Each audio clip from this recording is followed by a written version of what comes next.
we need to talk about the great work, also referred to as the Magnus Opus or the attainment of the Philosopher's Stone.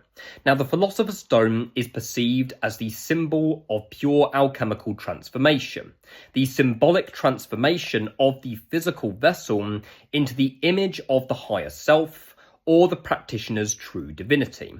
This is a powerful concept which shows within occult circles and esoteric-based practices and initiation as a whole. But it is a highly misunderstood concept. Many occultists approach it from the perspective of it being a linear attainment, whereby once we attain the great work, then we're in harmony with our truth and authenticity, and then that's it.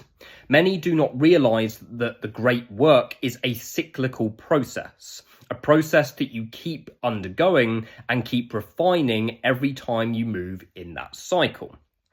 The great work is referred to as a threshold, a crucible of transformation whereby the practitioner crosses from the limited gnosis of the lower self into the fluid and adaptable gnosis of the higher self. To do so, it requires sacrifices to be made within the mundane world in order to shift into greater resonance with the person's truth and authenticity. Now, the Magnus Opus, also known as the Great Work, is said to have 4 core stages of transformation. The first stage is the Nigrido phase, also known as the blackening phase. This is the period of pure dissolution of the old sense of self that no longer serves the individual.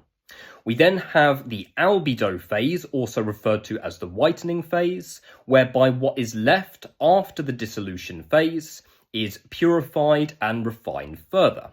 We then have citrinitas, also referred to as the yellowing phase, whereby the new self begins to be illuminated and brought forward, but is not yet taking full form.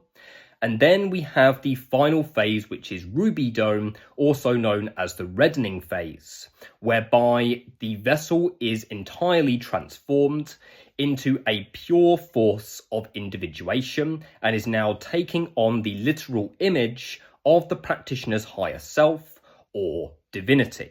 But understand that this process does not end there. Once you have undergone the rubedo phase, then the process will continue in a much deeper and more cellular level method of transformation.